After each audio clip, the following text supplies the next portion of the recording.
శ్రీ రేణుకా ఎల్లమ్మదేవి దేవాలయంలో విగ్రహ ప్రతిష్ఠ మహోత్సవాలలో భాగంగా విగ్రహ ప్రతిష్టాపన అత్యంత వైభవంగా నిర్వహించారు. విగ్రహ ప్రతిష్ఠ మహోత్సవంలో మాజీ మంత్రి మేడ్చల్ శాసనసభ్యులు చామకూర మల్లారెడ్డి పాల్గొని ప్రత్యేక పూజలు నిర్వహించారు. మేడ్చల్ మల్కాజ్గిరి జిల్లా దమ్మాయిగూడ మున్సిపాలిటీలోని 4వ వార్డులో గల ఇందిరానగర్ కాలనీలో కనుల పండుగగా రేణుక ఎల్లమ్మదేవి విగ్రహ ప్రతిష్ఠా మహోత్సవాన్ని నిర్వహించారు. ఈ యొక్క విగ్రహ ప్రతిష్టాపన మహోత్సవము 8/9/2024 శుక్రవారం ఉదయం 9:18 హస్త నక్షత్రయుక్త కన్యా లగ్నం పుష్కరాంశ సుముహూర్తమున శ్రీ హంపి విరూపాక్ష విద్యారణ్య భారతి స్వామివారి చేతుల మీదుగా బ్రహ్మశ్రీ ఆర్ శివ కార్తిక్ శాస్త్రి బ్రహ్మత్వమున బ్రహ్మశ్రీ నిష్టల శివరామకృష్ణ శర్మ వైదిక నిర్వహణలో అత్యంత వైభవంగా యంత్ర ప్రాణ ప్రతిష్ఠ నిర్వహించారు. ఆలయ ప్రతిష్ఠ అనేది ఆగమ శాస్త్రం ప్రకారం చేస్తారు.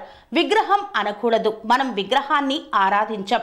అందలి శక్తిని ఉదాహరణకు మనం మనిషికి ఇచ్చే గౌరవం శవానికి ఇవ్వం. మూర్తిని విగ్రహము అన్నది మనిషిని శవం అనడంతో సమానం. దేవతామూర్తికి చేసేది ప్రాణ ప్రతిష్ఠ. వేద మంత్రపూర్వకంగా మూర్తి యందు భగవత్ చైతన్యాన్ని ప్రాణంగా ఆవహింపచేస్తారు. ఆలయం వయసు పెరిగే కొద్దీ ఆ శక్తి పూజలతో బలీయమైనది అవుతుంది. ఆలయ ప్రతిష్టల్లో స్వయంభువి ఋషి ప్రోక్తములు శ్రేష్టమైనవి. ఎన్నో బీజాక్షరాలతో మంత్రపూర్వకంగా చేసే ఈ మూర్తికి చాలా శక్తి ఉంటుంది. అందుకే కొన్ని మూర్తులకి కళ్ళకు కూడా మైనం పూస్తారు. లేకుంటే ఆ మూర్తి ముందు నించుంటే ప్రమాదం. శాంతి మంత్రాలు అన్నీ పూర్తయ్యాక అప్పుడు దర్శనం చేయిస్తారు. కొన్ని చోట్ల గోవుకి ప్రథమ దర్శనం ఇస్తారు. గోవుని చూసి దేవతా శక్తి ఉగ్రత్వం శాంతిస్తుంది. కాబట్టి శాస్త్రోక్తంగా ఆలయ ప్రతిష్ఠ మహోత్సవాన్ని అత్యంత వైభవంగా నిర్వహించారు. ఈ యొక్క ప్రతిష్ఠ కార్యక్రమంలో ఆలయ ఫౌండర్ వంశరాజ్ మల్లేష్ దంపతులు, వారి యొక్క కుటుంబ సభ్యులు, కౌన్సిలర్ మంగళపూరి వెంకటేష్ దంపతులు, TR9 టీవీ CMD తూర్పు రమేష్ దంపతుల చేతుల మీదుగా పూజా కార్యక్రమాలను గావించారు. అమ్మవారి విగ్రహ ప్రతిష్ఠ యంత్ర ప్రతిష్ఠ మహోత్సవాన్ని శాస్త్రోక్తంగా గావించారు. ప్రతిష్ఠ సందర్భంగా అమ్మవారికి నవరత్నాలు, వెండి, బంగారంను సమర్పించారు. శ్రావణ మాసం నాగుల పంచమి రోజు అమ్మవారి విగ్రహ ప్రతిష్టాపన జరగడం ఎంతో సంతోషంగా ఉందని కాలనీ వాసులు ఆనందం వ్యక్తం చేశారు. అమ్మవారి విగ్రహం, పోతురాజు విగ్రహం, బలిపీఠం, సింహవాహనం విగ్రహాలను సైతం ప్రతిష్ఠించారు. ప్రతిష్ఠ మహోత్సవంలో బలిహరణం నిర్వహించారు. అనంతరం అమ్మవారిని అలంకరించి దర్శన భాగ్యం కల్పించారు. అమ్మవారికి ఇందిరానగర్ కాలనీ వాసులు భక్తుల రమేష్, నాగమణి దంపతులు వెండి కిరీటమును సమర్పించారు. అమ్మవారికి వెండి కండ్లు, బొట్టును ఇందిరానగర్ కాలనీ వాసులు బండోజు బ్రహ్మచారి దంపతులు సమర్పించారు. భక్తులు సమర్పించిన కానుకలతో అమ్మవారికి అలంకరించి దర్శన భాగ్యం కల్పించారు. అమ్మవారిని నేరుగా చూడకుండా దర్పణం ద్వారా దర్శనం గావించారు. వంశరాజ్ మల్లేష్ అమ్మవారికి తొలి పూజలు చేశారు. అనంతరం ఉత్సవ విగ్రహాన్ని దేవాలయ శిఖ గోపురాన్ని ప్రతిష్ఠించారు. దేవాలయ శిఖరంపై గోపురాన్ని ప్రతిష్ఠించి అభిషేకించారు. 3 రోజులుగా యాగశాలలో హోమంను నిర్వహించారు. అట్టి కలశాల జలంతో సంప్రోక్షణ గావించారు. ఈ యొక్క పూజ మహోత్సవంలో మేడ్చల్ నియోజకవర్గ ఎమ్మెల్యే మాజీ మంత్రి చామకూర మల్లారెడ్డి పాల్గొన్నారు. విచ్చేసిన శాసనసభ్యులు మల్లారెడ్డికి పూర్ణ కుంభంతో ఘన స్వాగతం పలికారు వేద పండితులు.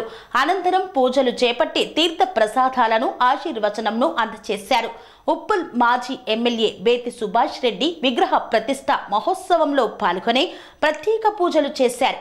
వారికి సాదర స్వాగతం పలికిన ఆలయ కమిటీ సభ్యులు, వేద ఆశీర్వచనం చేసిన వేద పండితులు, దమ్మాయిగూడ మున్సిపాలిటీ కౌన్సిలర్లు పూజా కార్యక్రమంలో పాల్గొని అమ్మవారిని పూజించారు. వారిని ఘనంగా సన్మానించారు ఆలయ కమిటీ సభ్యులు. అనంతరం శ్రీ హంపి విరూపాక్ష విద్యారణ్య భారతి స్వామివారు విచ్చేసిన భక్తులకు వేద ఆశీర్వచనం చేసి ఆశీర్వదించారు. పూర్ణాహుతితో పూజాది కార్యక్రమాలకు స్వస్తి పలికారు. ఈ సందర్భంగా ఆలయ కమిటీ సభ్యులు మాట్లాడుతూ విజయవంతంగా అమ్మవారి విగ్రహ ప్రతిష్ఠ పూర్తి అయిందని సంతోషం వ్యక్తం చేశారు.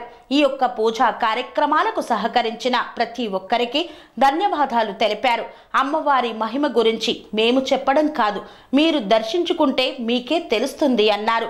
అమ్మ కోరిన కోరికలు నెరవేరుస్తుందని తెలిపారు. ఆలయ ప్రాంగణంలో పుట్ట వద్ద మహిళలు పాలు పోసి పూజలు గావించి మొక్కులు చెల్లించుకున్నారు. భక్తుల కోలాహలంతో దేవాలయంలో సందడి నెలకొంది. విగ్రహ ప్రతిష్ఠ మహోత్సవాన్ని తిలకించేందుకు పూజల్లో పాల్గొనేందుకు విచ్చేసిన భక్తుల కోసం అన్న ప్రసాద వితరణ కార్యక్రమాన్ని గావించారు ఆలయ కమిటీ సభ్యులు.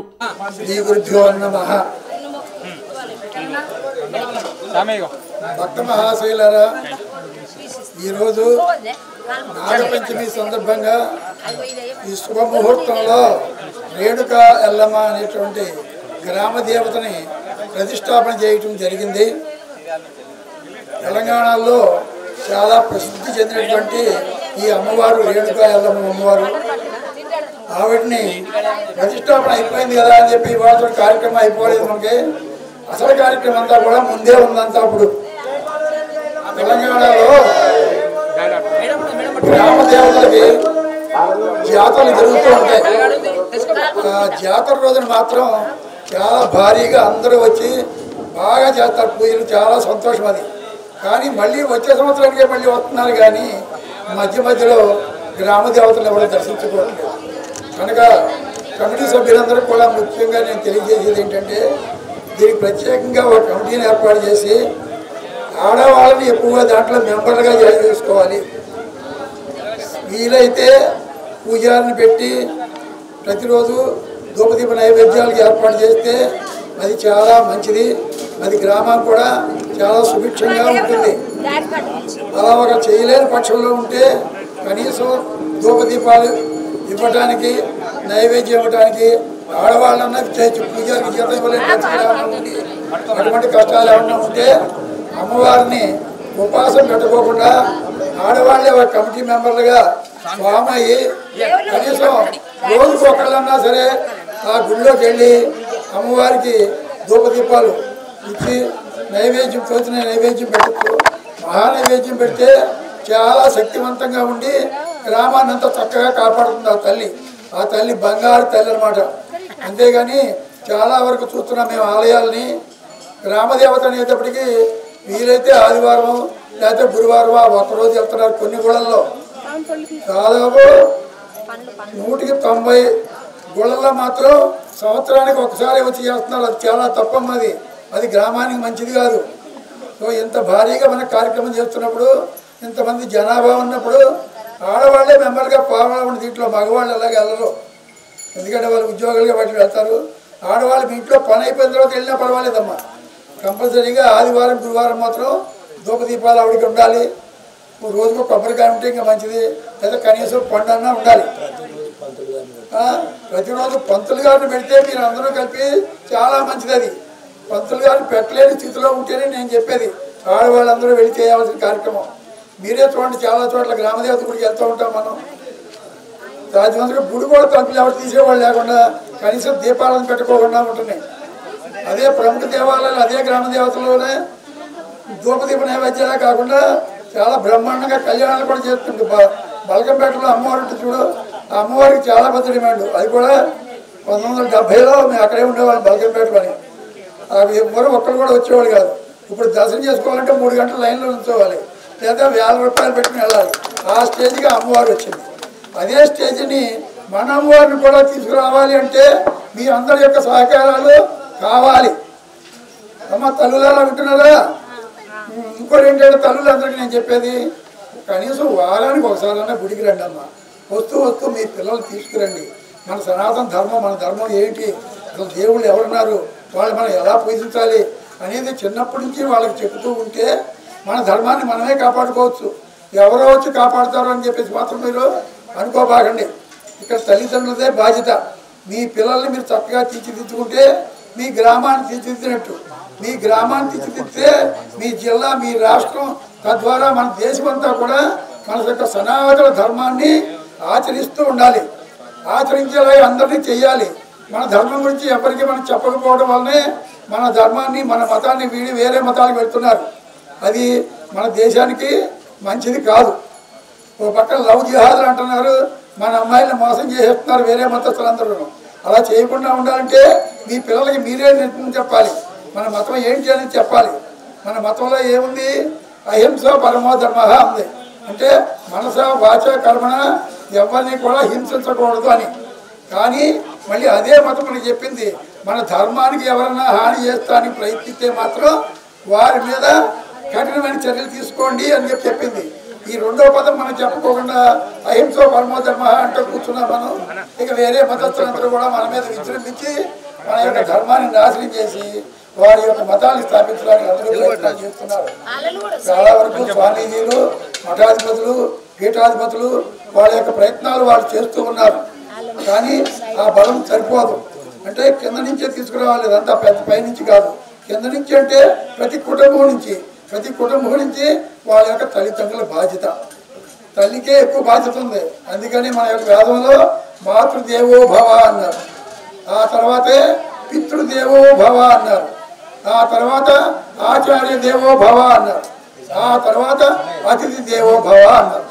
ఇక్కడ అతిథి దేవో భవ అంటే అందరూ కూడా అతిథులే. అతిథులకి కనీసం నెలకొకసారి ఒక భోజనం పెట్టారనుకోండి. ఎందుకు చెప్తున్నామంటే అతిథి గురించి చాలా మందికి తెలియదు, మిగతా మూడు తెలుసు అందరికీ. భగవంతుడు అతిథి రూపంలో మన ఇంటికి వస్తాడు, వాళ్ళు ఏ రూపంలో ఉన్నా రావచ్చు అన్నమాట. సో అతిథికి మీరు భోజనం పెట్టారంటే భగవంతుడికి మీరు భోజనం పెట్టినట్లు లెక్క. అన్ని దానాల్లోకెల్లా అన్నదానం గొప్ప అన్నారు. మనకు ఉన్నంతలోనే అన్నదానం చేయాలన్నమాట. మీకు స్వయంగా చేయడానికి కుదరకపోతే దేవాలయాల్లో ముఖ్యమైన కార్యక్రమాలు జరుగుతున్నప్పుడు అన్నదాన కార్యక్రమాలు జరుగుతూ ఉంటాయి. అటువంటి అన్నదాన కార్యక్రమాల్లో మీకు తోచినంత సహాయం మీరు చేశారనుకోండి, మీరు కూడా అన్నదానం చేసినట్లే లెక్క. అర్థమైంది కదా తల్లులారా? మన యొక్క సనాతన ధర్మాన్ని కాపాడాలంటే మీ చేతుల్లోనే ఉంది, వేరే వాళ్ళ చేతుల్లో లేదు. రాబోయే భవిష్యత్ కాలంలో మన భారతదేశానికి మతపరంగా చాలా కష్టాలు రాబోతూ ఉన్నాయి. మన యొక్క హిందూ ధర్మాన్ని నాశనం చేయడానికి ప్రయత్నాలు చేస్తున్నారు కనుక ఆ ప్రయత్నాల నుంచి మనం మన దేశాన్ని, మన పిల్లల్ని మనం రక్షించుకోవాలంటే ముఖ్యంగా తల్లిదండ్రులదే బాధ్యత. మరోసారి చెప్తున్నాను, తల్లిదండ్రులారా మీ పిల్లలందరినీ కూడా గుడికి తీసుకెళ్ళండి, మన ధర్మం గురించి చెప్పండి. పిల్లలందరూ కూడా బయటకు వెళ్ళేటప్పుడు తల్లి యొక్క ఆశీస్సులు కంపల్సరీగా తీసుకోవాలి. ఎవరైతే తల్లి ఆశీర్వాదం తీసుకుంటారో ఎటువంటి కష్టమైన పని కూడా చాలా సులభంగా నెరవేరుతుంది. ఈ విషయాలు మన పిల్లలకి తెలియటం లేదు. హాయ్ అంటాం, డాడీ అంటాం, గుడ్ బై అంటాం, ఇటువంటివి నేర్పించారు. కానీ అమ్మా నేను వెళ్ళొస్తాను, నేను ఆశీర్వదిస్తామా అనే పద్ధతులు నేనే చెప్పకుండా పోతున్నాయి. కనుకే మన ధర్మం వెనకబడిపోతూ ఉంది. మన సనాతన ధర్మం, మన ధర్మాన్ని ఎవరు ఏమీ చేయలేరు అని ఇంతకాలం పెద్దలందరూ కూర్చున్నారు. ఇక సమయం మించిపోతుంది. ఈ సమయాన్ని మనం సద్వినియోగం చేసుకోవాలంటే మన యొక్క పిల్లలకే మన యొక్క ధర్మాన్ని బోధించి వాళ్ళందరూ కూడా మంచి పద్ధతుల్లో పెరిగేలాగా చూస్తే వాళ్ళు కూడా వాళ్ళ పిల్లలకి చేసుకుంటూ వెళ్తారు. మన నియోజకవర్గ ఎమ్మెల్యే గారు మాజీ మంత్రి గారు మల్లారెడ్డి గారు ఇచ్చేస్తున్నారు. భక్తులందరూ కూడా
अवह क्षेत्रान् संजयन्नो इन्द्रनीरमणीधरो शिवं प्रयविदाः तस्मै देवाय प्रवन्नो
మల్లేష్ గారు రావాలి ఒక నిమిషం.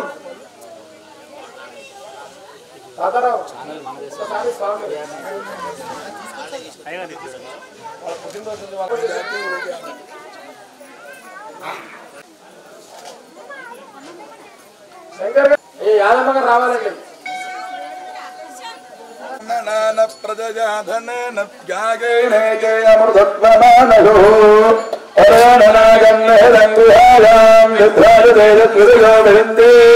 వేదాంత విజ్ఞాన సునిష్ఠితార్థ సన్యాస యోగాే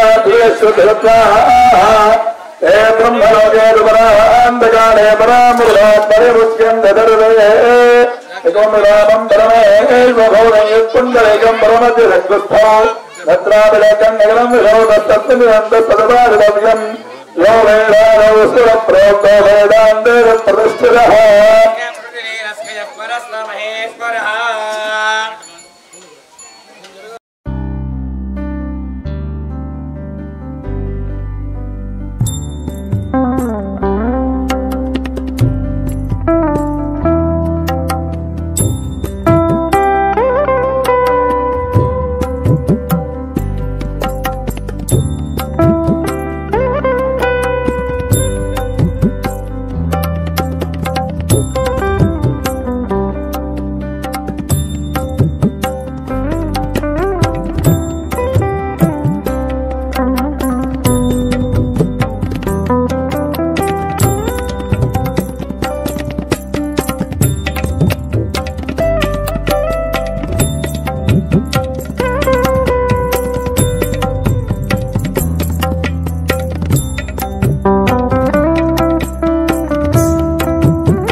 करुणय विष्णुयाम देवाः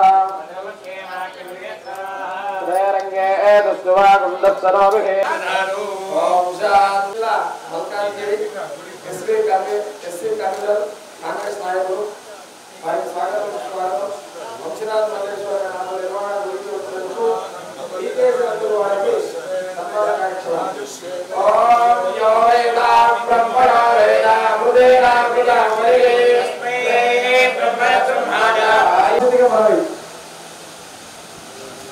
చూడు అందరూ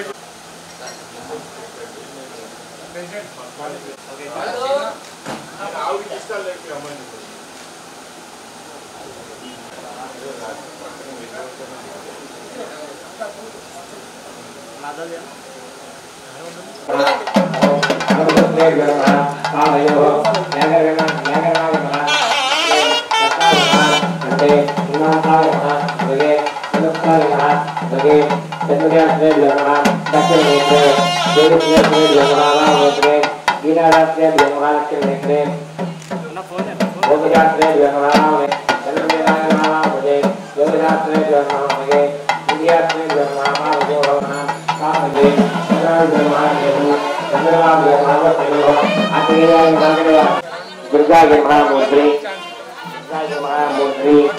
निधात के महालाटे अन्नपूर्णा के महाने प्रगोह हेमाद्रवाद के महात्म प्रगोह आदिगा ये महा कपोरयोः कलमुखी महामुखे भद्रगा ये महाखंडे समालक्ष्म्या परमेवा ये महावाक्या अलिष्टमा के महाद्ये अगरात्रा के महाप्रयोः आत्मज्ञाना के महागौरवोः वरदने महा जानवोः उत्ता के महा दक्षिण राजा आदिगा के महा पावन राजा अत्यधिष्ठवा के महा दक्षिणाहो पौत्राण्ये नमः भक्तयोः वसिष्ठेभ्यो नमः अंगुलीषु दर्जाय नमः अंगुलीषु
वार्ताले वार्ताले वाराहे वाराहे वराहमुखे वराहमुखे ऐं ग्लौं ऐं अंधे अंधिनि नमः रुन्धे रुन्धिनि नमः द्रुम्भे जुम्भे नमः मोहे मोहे नमः स्तम्भे स्तम्भे नमः ऐं ग्लौं ऐं सर्वदुष्टप्रतिष्ठानां सर्वेदां चित्तचक्षुर्मुखगतिदिक्पां स्तम्भनं गुरु गुरु शीघ्रवश्यं गुरु गुरु ऐं ग्लौं ऐं इमं बलं भुङ्क्ष्वा इदमानस्य शान्तिकर्ता पुष्टिकर्ता तुष्टिकर्ता वृद्धिकर्ता आयुष्यकर्ता आरोग्यकर्ता अन्नाद्यकर्ता कल्याणकर्ता वरदो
శ్రీ అవధూతాశ్రమము బోధానంద సత్యారామూర్తి ఆర్యుల గోసేవాశ్రమము మరియు వృద్ధాశ్రమము పడాల ఆశ్రమములో గోసేవ గోవుల దానము స్వీకరించుట మీ నవగ్రహ దోషములు పోవుటకు గోపూజ చేయబడును మూలికా వైద్యము గోపంచగవ్య వైద్యము చేయబడును యంత్రములు తావీదులు ఇవ్వబడును శాంతి హోమములు చేయబడును మీ ఆత్మీయుల పుట్టినరోజు పెళ్లి రోజు మరియు వర్ధంతి వంటి ముఖ్యమైన దినములలో గోసేవ లేదా అన్నదానం చేయదలిచిన వారు సంప్రదించండి మా వృద్ధాశ్రమంలో ఖాళీలు కలవు చేరదలిచిన వారు సంప్రదించండి శ్రీ శ్రీ శ్రీ స్వామి బోధానందగిరి శ్రీ అవధూతాశ్రమము అయ్యప్ప స్వామి గుడి దగ్గర పడాల తాడేపల్లిగూడెం 2. Cell numbers 7981356374 96180 34138.